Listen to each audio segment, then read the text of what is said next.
Welcome to the ICF Ecclesia. Good afternoon to everyone.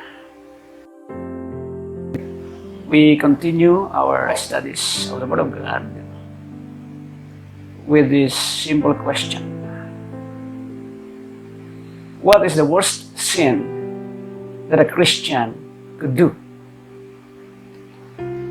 Ano ang pinakamasamang kasalanan na pwedeng magawa ng isang Kristiyano? Ang sabi ng iba ay blasphemy o pamumuso, gaya na nakatala sa Mark 3:28-29. Ito yung pagsasabi na ang ginagawa ng banal na espiritu ay kilos ng demonyo.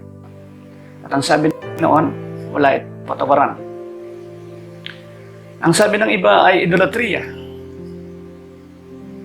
Ito yung pagsamba sa mga Diyos-Diyosan na pagsuway sa ikalawang utos na huwag magkakaroon at huwag sasamba sa mga larawang inanyuan na nakatala sa Exodus 20, verses 4-6.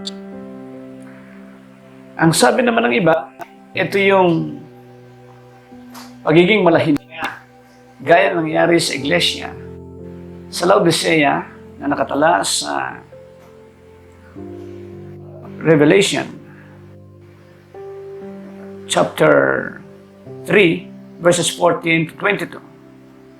Ang sabi naman ng iba, ito yung pag-iwan sa unang pag-ibig, gaya ng karanasan ng iglesia sa Ephesus. At ito'y nakatala sa Revelation 2 verses 1-7. Sa ganang akin,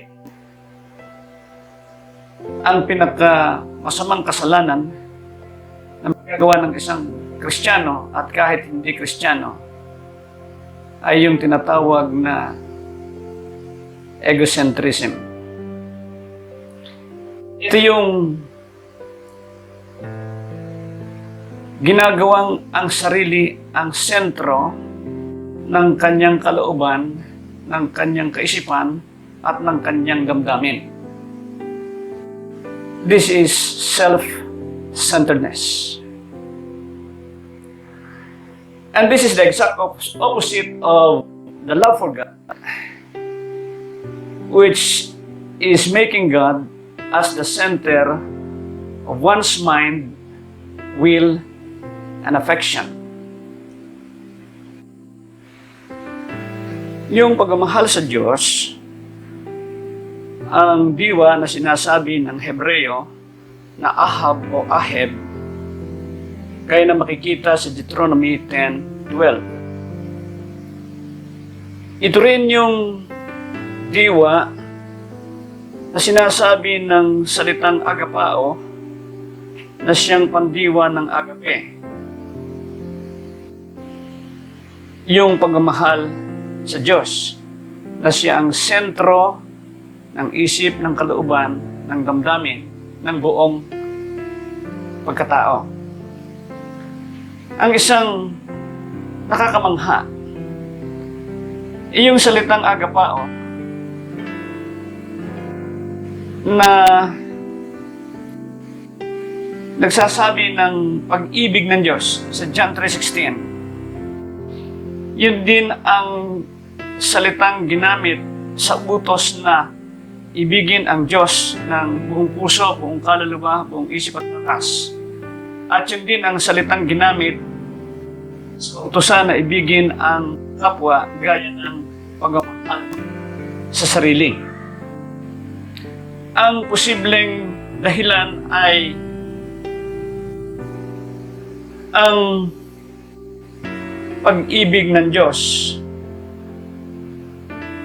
the agape, na nanggagaling sa Kanya, na dumadaloy sa ating buhay sa magitan ng banal na Espiritu, gaya na nakatala sa Romans 5:5. Ito yung pag-ibig na hinahanap ng Diyos na gawin nating paraan upang maibig natin siya at maibig natin ang ating kapwa-tao gaya ng pag-ibig natin sa ating sarili. Tingnan natin na hindi pinagbabawal ng Diyos ang mahalin ang sarili. Dahil yun ang pamantayan na ginamit niya kung paano natin iibigin ang ating kapwa-tao. Pero yung pag-ibig sa sarili, ang pamantayan noon ay ang pag-ibig ng Diyos sa atin. Ang ibig kong sabihin, ang tamang pag-ibig sa sarili ay ang pagtanggap sa sarili kung paano tayo ginawa ng Diyos, pinatawad, tinanggap, at patuloy na binabago sa Panginoong Hesukristo. Sa ganito natin iibig ang ating kapwa. At ito ang sinasabi ng diwang agape. Ang maliwanag dito, God's love for man is agape. And man's love for God and one's fellow is also agape. The same love. Ang kasalanan ni Eva at ni Adan na mayor ay ang kanilang pamahal sa sarili. Nagawa nilang nasain at kainin ang pinagbabawal bunga ng punong kahoy dahil sa kagustuhan nilang maging katulad ng Diyos na nakakaalam ng mabuti at masama. Ginusto nilang maging ganoon sapagkat mahal nila ang kanilang sarili. Yan tawag ko dito sa kasalanan ito ay the mother of all sins. Iyong pagmamahal sa sarili na sala ay nagbubunga ng mga kasalanan. Iyong tukso ni Satanas sa mag-asawang Eva at Adan na tukso ng egocentrism or wrong self-love. Ito rin ang tukso na iniaalok ng demonyo sa atin sa tuwing aalok tayo na lust of the flesh, lust of eyes, and pride of life. Ang laging issue dyan na gusto niyang tirahin ay yung ating sarili. At kung tayo mahihikayat, magkakaroon tayo ng pagkakasala at magkakaroon ng korupsyon ang ating pagiging malinis sa Panginoong Hesukristo. At dahil sa tuksong ito, naglagay ang Diyos ng antidote. The love for God. Theocentrism as opposed to egocentrism.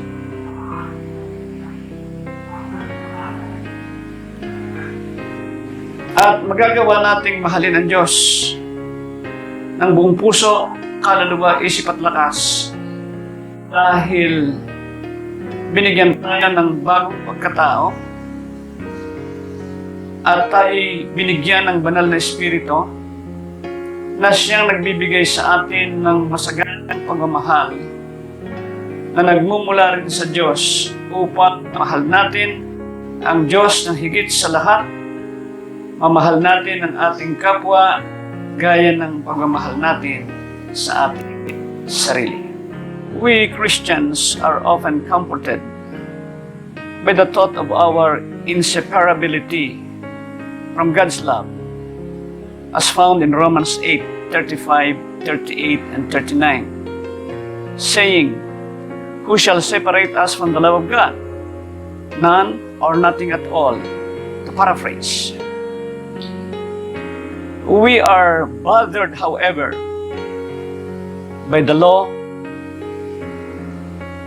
of loving God as found in Matthew 23:37. Why? The moment we hear that law, that we must love God with all our heart, our soul, our mind, and might, we feel right away our human inadequacy, incapacity, and inability to fulfill it. We see it as a burden of responsibility with impossibility. But God's laws are not burdensome. They are light and easy, and meant by Him to keep us from sin and corruption, and to keep us in His security. God's love reminds us of our God dependence and drives us to trust and obey Him fully in love for Him. In loving God, He provides us with His power that we may be able to do this law of love.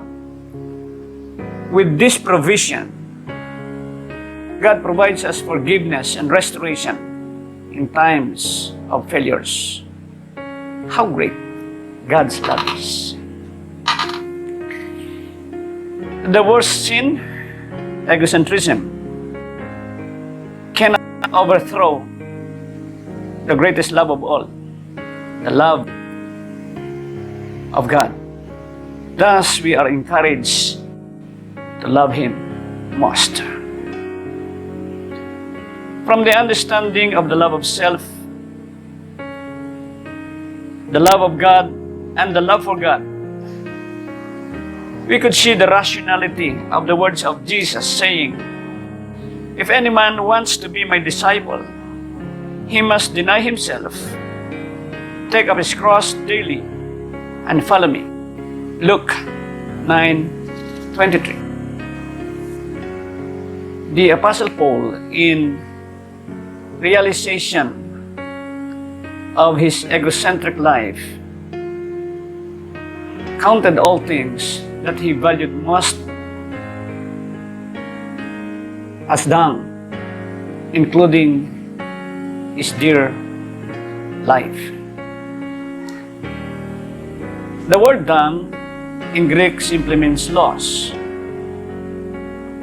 The modern language for dung means animal manure or feces. Kung isasalin natin ito, translation, pwede ang dalawa. Lahat ng mga bagay na itinuring ko na mahalaga ay walang kabuluhan. O sa makabagong lingwahe na katawa-tawa ay lahat ng bagay na itinuring kong mahalaga ay dumi lamang ng hayop. Lamang.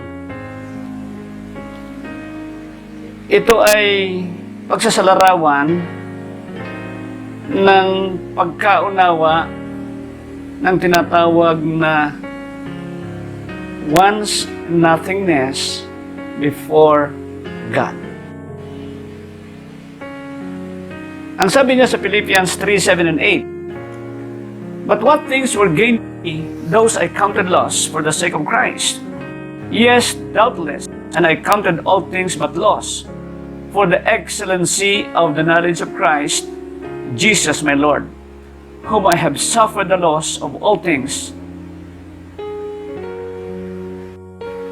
dung, that I may win Christ."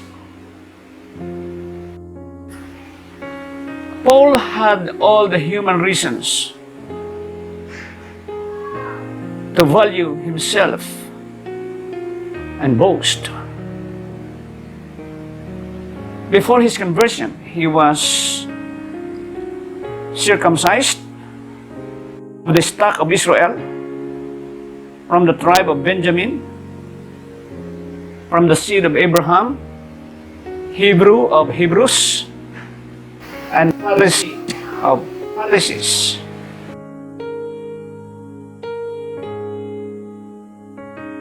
Frequently imprisoned, flogged more severely, exposed to death again and again, 5 times, given by the Jews 39 lashes, 3 times beaten with rods, once stoned, 3 times shipwrecked, constantly in danger,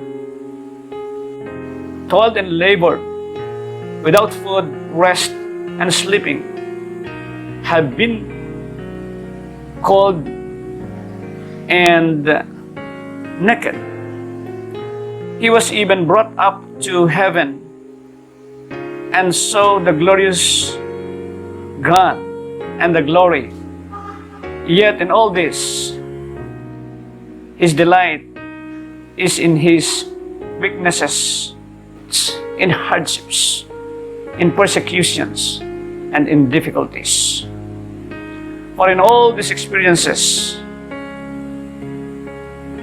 he had his continuous knowing of Christ and the strength of Christ. 2 Corinthians 11:22 to chapter 12. Paul lived a Christ-centric or Christ-centered life. Thus, he was able to overcome the egocentric or self-centered life. Will you do the same and free yourself from the morbid sin of egocentrism? The Lord bless you.